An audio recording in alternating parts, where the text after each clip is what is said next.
नमस्कार, आप देख रहे हैं केकेडी न्यूज में आपके साथ उदिका थपलियाल और वक्त हो चला इस वक्त रिपोर्ट का। हरदोई मेडिकल कॉलेज की प्राचार्य वाणी गुप्ता ने अचानक अस्पताल का निरीक्षण किया, जिसके बाद से अस्पताल में खलबली मच गई। बता दें कि मरीज को लेकर वार्ड में जा रहा स्वास्थ्य कर्मी प्राचार्य को देखकर भाग गया, जिस पर उन्होंने स्वास्थ्य कर्मी को जमकर फटकार लगाई। इसके बाद प्राचार्य वाणी गुप्ता इमरजेंसी कक्ष में पहुंची और मरीजों को मिलने वाली सुविधाओं की जानकारी ली।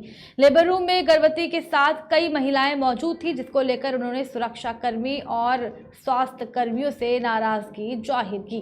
प्राचार्य ने सुरक्षा कर्मियों को साफ निर्देश दिए कि मरीज को भर्ती कराने के बाद कोई भी आशा कार्यकर्ता अस्पताल परिसर में न नजर आए। अगर आशा कार्यकर्ता अस्पताल परिसर में मिलती है तो सख्त कार्रवाई की जाएगी। के रूप में यही है कि जो हमारे डॉक्टर हैं वो इतने सेंसिटाइज नहीं है। थोड़ा या महिला में तो आशा बहुओं का एकदम जमघट लगा हुआ है, जो मरीजों की अटेंडेंट बनकर भी अंदर घुसी। ना सिस्टर ना डॉक्टर, ये कोई भी नहीं देख रहा है कि आशा बहुएं अंदर क्या कर रही हैं। और एक आशा को तो डांटने पे वो बहस कर रही हैं कि नहीं, हम तो अंदर ही बैठेंगे। तो यहाँ आशा बहू का केवल काम होता है कि मरीज को पहुँचा देना अस्पताल, उसके बाद उनका काम खत्म हो जाता है, लेकिन उसके बावजूद भी वो लगे रहते हैं। तो ये आशा बहुओं का जो जमघट है, उसको अगर नहीं खत्म किया जाएगा तो दलाली खत्म नहीं होगी। आगरा रेलवे द्वारा राजामंडी स्टेशन पर स्थित प्राचीन मां चामुंडा देवी मंदिर पर नोटिस चस्पा करने के बाद मंदिर के महंत और हिंदुवादी संगठन ने एक प्रेस वार्ता का आयोजन किया, जिसमें उन्होंने रेलवे को चेतावनी देते हुए कहा कि अगर मंदिर पर किसी भी तरह की कोई कार्रवाई की गई तो एक उग्र आंदोलन होगा, जिसका जिम्मेदार खुद रेलवे प्रशासन होगा। हिंदुवादी संगठन के अध्यक्ष गोविंद पराशर ने रेलवे को चेतावनी देते हुए कहा, अगर मंदिर की तरफ आंख उठाकर भी देखा तो हजारों की संख्या में हिंदू राजामंडी स्टेशन पर आत्मदाह करेंगे। रेलवे के नोटिस के संबंध में हिंदुवादी संगठनों ने मंदिर प्रबंध समिति ने संयुक्त प्रेस वार्ता की। विशेष करके इस मैटर में रखी गई है क्योंकि डीआरएम रेलवे आगरा उन्होंने प्राचीन चामुंडा देवी मंदिर को नोटिस दिया है मंदिर स्थानांतरण। तो उस विषय को लेकर के, क्योंकि आगरा के समस्त नागरिक जो है उन पर एक आक्रोश है, तो उसी मैटर को लेकर के एक प्रेस कॉन्फ्रेंस है मीडिया के माध्यम से शासन प्रशासन व रेलवे प्रशासन सबको हम बताना चाहते हैं कि ऐसा कोई कार्य न किया जाए जिससे कि हिंदू भावनाओं को ठेस पहुंचे। आज जो ये आंदोलन राजामंडी स्टेशन और मां चामुंडा माई का मंदिर के लिए डीआरएम आनंद स्वरूप नहीं है, वो मोहम्मद आनंद है। वो कहते हैं कि हमने मस्जिद और मज़ार को नोटिस दिया है।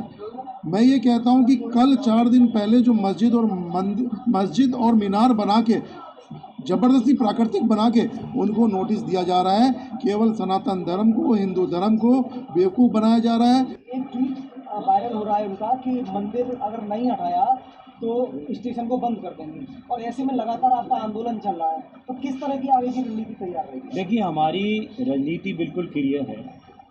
डीआरएम एक ट्वीट करके ये माहौल पैदा करने का प्रयास कर रहा है कि मंदिर के लोग मंदिर नहीं हटाएंगे तो हम रेलवे स्टेशन बंद कर देंगे। भाई, रेलवे स्टेशन को बंद करने की नौबत क्यों आएगी? आपके पास बिल्लोचपुरा में पहले भी प्रस्ताव रह चुका है, बिल्लोचपुरा में तमाम जगह है, आप वहाँ डेवलप कर सकते हैं। बात आती है, डीआरएम साहब कह रहे हैं कि हमारी स्पीड कम हो रही है।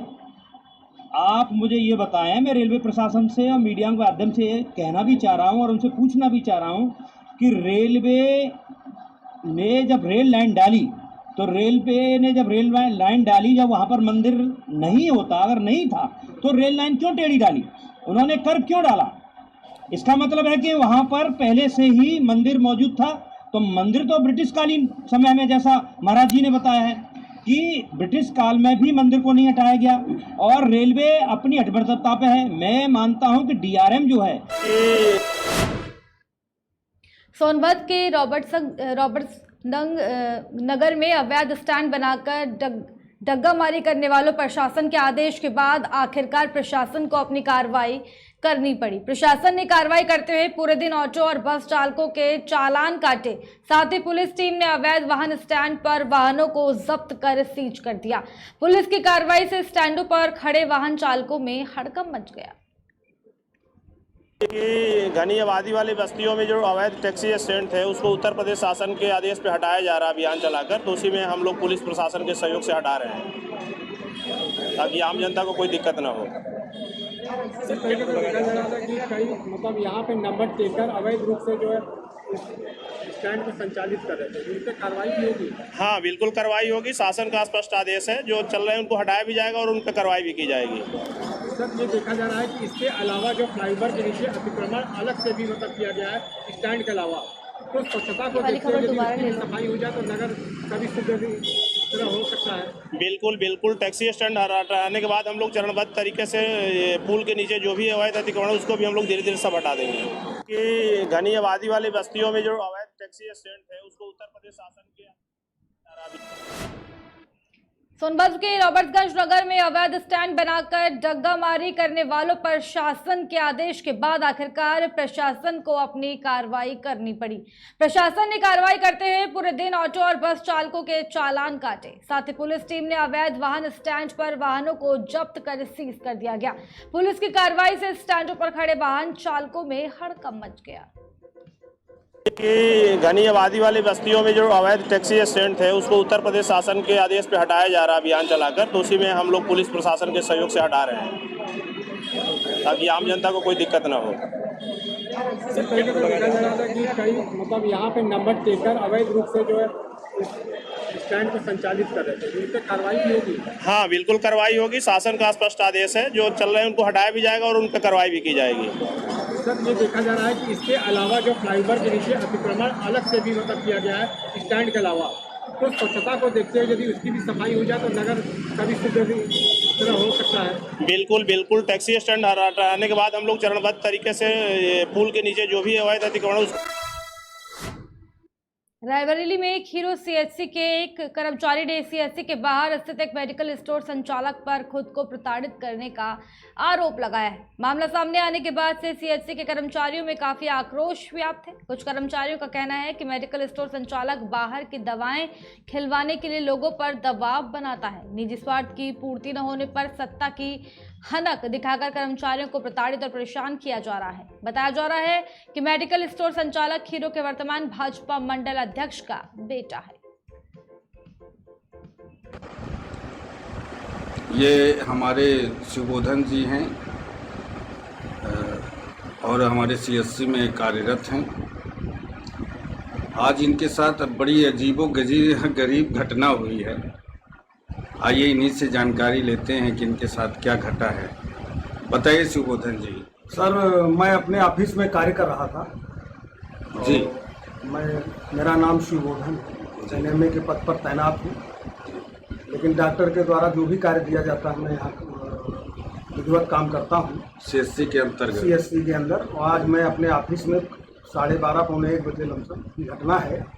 मैं कार्य कर रहा था और अचानक अनुराग सिंह हथगवा निवासी हैं और medical store Shiv medical store के नाम से चलाते हैं जी जी, अपने एक साथी के साथ आए और मुझे बलपूर्वक यहाँ से उठाकर ले गए और उन्होंने कहा कि बाहर तुम दवा बेचते हो, बाहर वहाँ डब्बा रखा हुआ है। अच्छा, और गत्ता रखा हुआ था। हाँ, और मैं बहुत दहशत में हो गया तो मैं डॉक्टर साहब के पास भाग कर गया। मैंने उनसे बताया, फिर मैंने कहा कि मेरा कोई दवा से लेना देना नहीं है, आप फार्मासिस्ट से जानकारी ले लीजिए। बोले नहीं तुम आइए, तुम इसमें जो है तुम्हारी आवाज़ टेप है, वहाँ ये है, चाय की दुकान पर बैठ के जो है वहाँ सब तुम्हारा चर्चा हो रहा था।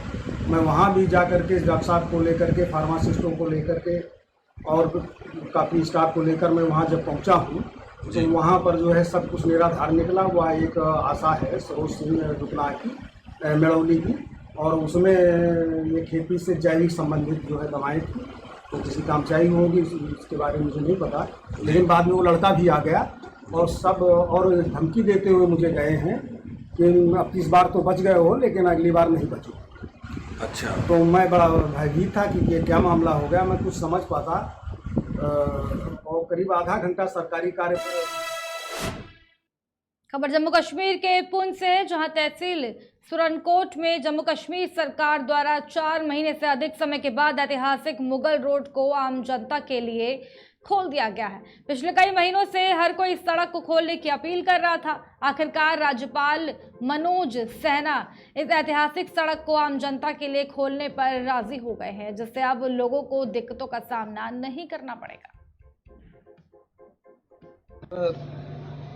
विकास जी, आपका बहुत बहुत शुक्रिया जो आप आए। हमारे कल आपने प्रोटेस्ट हमने किया, आपने हमारी आवाज़ एलजी साहब तक पहुंचाई और दीगर तमाम जितने भी ये हमारे एडमिनिस्ट्रेशन थी, तो मैं सबका शुक्रिया अदा करता हूं कि हमारी ये मुगल रोड ओपन होगी और हमारे गरीब लोग जितने भी हैं अब वो यहाँ से आएंगे जाएंगे, डॉक्टर के पास भी जाएंगे। तो बहुत बहुत शुक्रिया गवर्नमेंट का भी और हमारे एडमिनिस्ट्रेशन का। मकसद यही था कि गरीब आवाम जितनी भी थी वो सफ़र कर रही थी। अब इससे यह है कि हमारे लिए ये रमज़ान का महीना चल रहा था, हमारे लिए ये सब्जियाँ आएंगी, हमें सस्ती मिलेंगी। और ये लोग जितने बीमार थे, जम्मू से होके जाते थे, उनको बड़ी करना पड़ता था, खर्चा पड़ता था। आप ये आसानी से 6 या 7।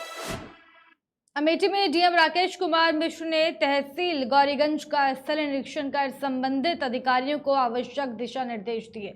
निरीक्षण के दौरान डीएम ने न्यायालय कक्ष, उपजिलाधिकारी और तहसीलदार कक्ष, संग्रह, अभिलेखागार, निर्वाचन कक्ष समेत कई अन्य कक्षों का निरीक्षण किया। सबसे पहले डीएम ने न्यायालय उपजिलाधिकारी गौरीगंज के कक्ष का निरीक्षण कर लंबित वादों को शीघ्र निस्तारित करने के निर्देश दिए। साथ ही गंदगी देख डीएम ने तहसीलदार को कड़ी फटकार लगाई और तत्काल साफ सफाई करवाने के निर्देश दिए। खबर इंदौर के महू से है। महू के बड़गोंदा थाना क्षेत्र में एक कार का टायर फटने से 7 लोग घायल हो गए। वहीं एक की मौके पर ही मौत हो गई। घायलों को इलाज के लिए अस्पताल पहुंचा दिया गया है। बता दें कि मैजिक कार में 17 से 20 लोग सवार थे। बता दें कि महू तहसील में जितनी भी मैजिक चल रहे हैं, किसी के भी कागजात कंप्लीट नहीं है। इसके बावजूद भी प्रशासन द्वारा इनके खिलाफ कोई कार्रवाई नहीं की जा रही है। सवेरे 100 डायल पे सूचना मिली थी हमारे थाना क्षेत्र में आड़ा पहाड़ के पास एक मैजिक एक्सीडेंट हो गया है सवारी का। उसमें तत्काल हमने पुलिस टीम भेजकर 100 डायल मौके पर गई। उसमें 4 या 5 लोग घायल हैं और एक लड़की टीना पिता महेश डावर जो कि मेड़ निवासी हैं। ये लोग मेड़ से कोदरिया यहाँ पे चिप्स कारखाने में काम करते हैं, तो वहाँ से बैठकर सवारी आ रही थी। प्रथम दृष्टया ऐसा लग रहा है जब मौका देखकर कि इसमें मैजिक का टायर पंचर हो गया था, उस कारण से ये दुर्घटना हुई है। हमने मुकदमा कायम कर लिया। इसमें जो भी तथ्य आएंगे उसमें वैधानिक कार्रवाई की जाएगी। मैजिक में कितनी सवारी पे बैठे हुए थे? अभी पहले तो ये 10-15 लोगों का मालूम पड़ रहा है। इन्वेस्टिगेशन में जैसा आएगा इन लोगों के बयान लिए जा रहे हैं और उसमें जो भी धाराएँ और बढ़ना हो उन सब का इजाफा किया जाएगा और उस पर सख्त से सख्त कार्रवाई की जाएगी। घायल कितने हुए सर? अभी 5 लोग हैं घायल, उपचार उनका चल रहा है हॉस्पिटल जी। बांदा में जिला पंचायत सदस्य श्वेता सिंह गौर की बेटियां मां की मौत के बाद गहरे सदमे में हैं। दोनों बेटियों ने मां की मौत का इल्जाम अपने पिता पर लगाया है। साथ ही दोनों बेटियों ने प्रधानमंत्री नरेंद्र मोदी और मुख्यमंत्री योगी आदित्यनाथ से इंसाफ की गुहार भी लगाई है। इंसाफ की भीख मांग रही इन बच्चियों का वीडियो सोशल मीडिया पर तेजी से वायरल हो रहा है। वीडियो में बेटियों की इस भावुक अपील और तहरीर पर कोतवाली पुलिस ने पिता के खिलाफ हत्या का मुकदमा दर्ज कर लिया है।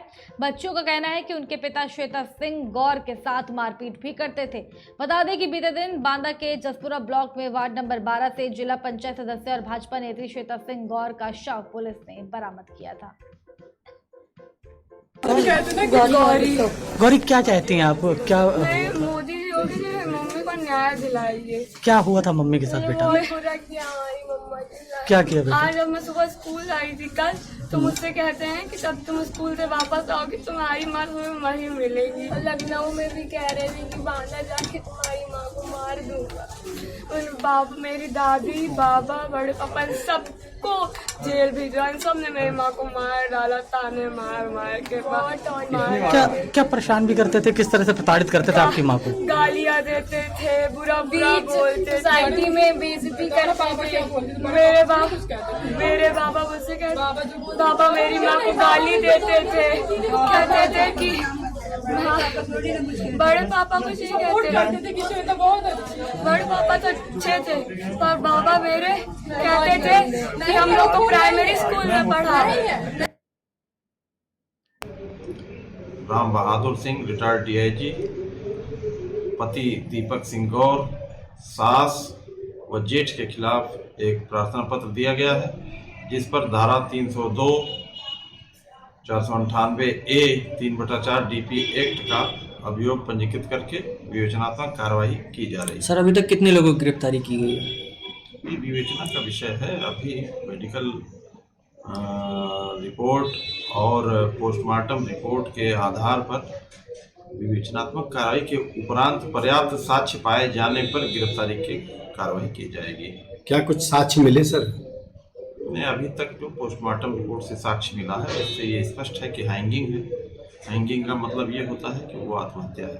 शरीर पर और कोई जाहिरा चोट के निशान अभी तक नहीं पाए गए। उनकी बेटी जो है श्वेता सिंह गौर की हत्या और पापा द्वारा मम्मी को उकसाने मारने का आरोप लगा रही है। ऐसा अभी कोई विवेचना में ऐसा कोई तथ्य।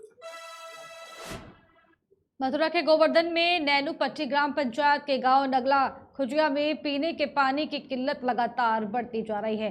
कई किलोमीटर दूर से लोग पानी लेकर आते हैं और कई बार तो ऐसा होता है कि जब दूसरे गांव के नलों से पानी लेने ग्रामीण पहुंचते हैं तो दूसरे गांव के ग्रामीण पानी लेने से मना भी कर देते हैं। इन समस्याओं को लेकर कई बार ग्रामीणों द्वारा तहसील स्तर पर और जिला स्तर के अधिकारियों को अवगत कराया भी जा चुका है, लेकिन अब तक इसका कोई भी समाधान नहीं हो पाया है। ग्रामीणों ने कलेक्ट्रेट हाउस मथुरा में भी इकट्ठा होकर पानी के लिए प्रदर्शन किया, मगर ग्रामीणों को समझा बुझाकर वहां से लौटा दिया गया और वायदे किए लगभग 1 साल बीत गया, लेकिन इसी को लेकर ग्रामीणों ने गांव में प्रदर्शन किया। क्या समस्या पानी को लेकर? तो पानी नहीं है, पानी हटा ही ना बिल्कुल भैया, 2-4 गाँव तक। कब से नहीं है पानी गाँव में? पानी हमें तो पाया ही ना आया गाँव में। जन्म लिया मन तो ज्यादा ना तो आपने समस्या बोला नहीं किसी प्रधान से विधायक से? सब कह जा वोट लें जब हम ही भर जा, कच्चू ना कोई कच्चू ना करो। पानी ना दूधन के दूसरे गाँव मन के लाभ में। नाम है आपका? कौन सा गाँव है? तो ये क्या समस्या है? आज यहाँ औरतें ये बर्तन लेकर यहाँ प्रदर्शन कर रही हैं, क्या समस्या है यहाँ? समस्या पानी ना है, क्या से मर रहे हैं। ये कब से पानी नहीं है? बहुत दिन आते ना हमारे जब से। तो किसी विधायक प्रधान को आपने अवगत कराया? क्या कहना सुना करे ने क्या कहते हैं? करवा देंगे सब काम कर दे, फिर कछु ना करे। रीवा के नईगढ़ी थाना क्षेत्र के जुड़ मनिया गांव में एक 8 साल की बच्ची के अपहरण का मामला सामने आया है। पवन पटेल नामक एक युवक पर अपहरण का आरोप लगा है। महिला द्वारा आरोप लगाया गया है कि 4 दिन पहले सुबह तकरीबन 4 बजे के आसपास सभी लोग घर में सो रहे थे, तभी पवन पटेल घर का दरवाजा तोड़कर घर के अंदर दाखिल हुआ और हमारी 8 साल की बच्ची को लेकर फरार हो गया था। पुलिस मामले की कार्रवाई नहीं कर रही है। नाम है आपका? यहाँ जब SP कार्यालय में शिकायत कर रही हैं, क्या समस्या है? सर हमारे हरजन बस्ती में शराब बिकती है, उसको हम लोग बंद कराना चाहते हैं। कहाँ की घटना? जी सर, ये कहाँ का मामला? करमाई थाना सिमरिया। किनके द्वारा बेची जा रही है शराब? से मतलब सर और उसके भतीजा बेच रहे हैं सागर। अवैध रूप से बेच। इसकी जानकारी आपने स्थानीय थाने में नहीं दी थी? सर वहाँ गए हैं 2-3 बार, पकड़ ले जाते हैं और छोड़ देती। पुलिस छोड़ देती है पकड़ने के बाद? तो पुलिस से आप लोगों ने कुछ पूछा आखिर क्यों छोड़ देते हैं? शराब बेच रहे हैं तो?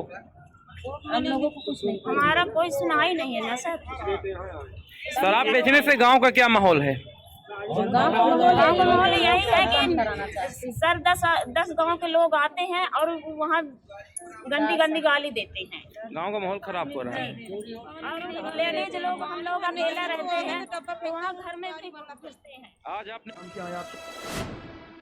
खबर महोबा से है, जहां पीएम किसान सम्मान निधि और किसान क्रेडिट कार्ड योजना का कैंप लगाया गया, जिसमें किसान क्रेडिट कार्ड का आवेदन करने के लिए अधिक से अधिक किसान भाई और जिनको सम्मान निधि प्राप्त नहीं हो रही है वे सभी अपना आधार कार्ड और पासबुक लेकर उपस्थित रहे। इसके अलावा जिन किसानों का अभी तक पंजीकरण नहीं हुआ है उन्होंने अपना बैंक पासबुक, आधार कार्ड, मोबाइल नंबर आदि कागजात लेकर जन सेवा केंद्र में ऑनलाइन आवेदन करवाया। वहीं इसके अलावा गांव में कितना विकास हुआ है, देखिए हमारे संवाददाता पवन रावत की इस खास रिपोर्ट में। नाम क्या है आपका? नीरज राजपूत जी। ये बताइए कि जैसे ग्राम पंचायत सचिवालय जो बना गया है, यहाँ पर एक हफ्ते में कब मीटिंग होती है कि किस प्रकार से ग्राम वासियों की समस्या सुनकर उनका निस्तारण किया जाता है? बुधवार के दिन जी, बुधवार के दिन मीटिंग होती है कि कौन कौन से पदाधिकारी आते हैं? यहाँ ग्राम विकास अधिकारी जी, ग्राम प्रधान जी, प्रतिनिधि बैठते हैं जी, ग्रामवासी जी, किसान सहायक बैठता, पंचायत सहायक भी बैठता जी। कौन कौन सी समस्याएं सुनी जाती हैं प्रधान जी यहाँ पर? यहाँ पे वही है कि लोगों की ज़्यादातर वृद्धा पेंशन, विधवा पेंशन, यही सब समस्याओं को लेकर किसान सम्मान निधि का भी अभी चल रहा है। यहीं पे आज के कितने लोगों की समस्याएं सुनी गई हैं? किन किन चीज़ों को निर्देश दिया गया है कि आज किसान सम्मान निधि? झांसी के ग्राम चकारा में आज उत्तर प्रदेश किसान कांग्रेस के बैनर तले विशाल किसान पंचायत हुई, जिसमें मूलभूत समस्याओं को लेकर किसान खूब गरजे। जिम्मेदारों को खरी खोटी सुनाते हुए आंदोलन की चेतावनी दी गई। किसानों ने कहा कि अगर समस्याओं का निराकरण ना हुआ तो जिले भर में आंदोलन छेड़ा जाएगा। पंचायत में प्रमुख रूप से खरीफ फसल का मुआवजा लेने के लिए किसान पंचायत में खूब गरजे। दादाजी क्या नाम है आपका? रणवीर सिंह। किस गांव के रहने वाले? ग्राम चकारा। दादाजी क्या समस्या है? समस्या ये है कि सर हमारे यहाँ जो किसानों को बीमा दिया जाता है, बैंक में बताते हैं कि बीमा आ गया है, वो अभी तक कई साल हो गई है। कभी किसी किसान को थोड़ा बहुत दे देते हैं, किसी का बीमा ही नहीं आता है और किस्त बराबर वहाँ कटती रहती है। अध्यक्ष जी, आज आपने जो पंचायत लगाई है, किन समस्याओं को लेकर के पंचायत लगाई है? देखिए, आज जनपद झांसी के ग्राम चकारा में पंचायत लगाई गई है किसानों की समस्याओं को लेकर। जैसा कि विगत कई माह पूर्व जनपद झांसी में और मैं कहूं तो पूरे बुंदेलखंड में खरीफ की फसल नष्ट हुई थी, जिसका सरकार ने अभी तक मुआवजा नहीं दिया, न किसानों को बीमा क्लेम मिला है। किसानों के केसीसी से बीमा प्रीमियम काटे गए थे, लेकिन आज तक किसानों को बीमा क्लेम नहीं दिया गया, न खरीफ का मुआवजा दिया गया। विगत 4-5 माह पूर्व भी बेमौसम बारिश हुई थी, जिसमें चना, मटर, राई यानी रबी की फसल को भी भारी नुकसान हुआ था, जिसकी जांच की गई थी, शासन द्वारा मुआवजा घोषित किया गया, लेकिन अभी तक किसानों के खाते में नहीं पहुंचा। और सबसे बड़ी समस्या है उत्तर प्रदेश बुंदेलखंड क्षेत्र में इस समय विद्युत की अघोषित कटौती की जा रही है। यहाँ का आम जनमानस खून के आंसू रो रहा है। 24 घंटे में सिर्फ किसानों को 4-5 घंटे बिजली मिल रही है। ये उत्तर प्रदेश बुंदेलखंड की बदहाली है। ना तो यहाँ पेयजल की व्यवस्था हो रही है, न बिजली मिल रही है, तो कोई व्यवस्था नहीं हो रही। आज उत्तर प्रदेश किसान कांग्रेस के बैनर तले जनपद झांसी के ग्राम चकारा में पंचायत हुई है और ये निर्णय लिया गया है कि अगर किसानों। रिपोर्ट में केवल इतना ही। बने रहिए हमारे साथ, देखते रहिए केकेडी न्यूज।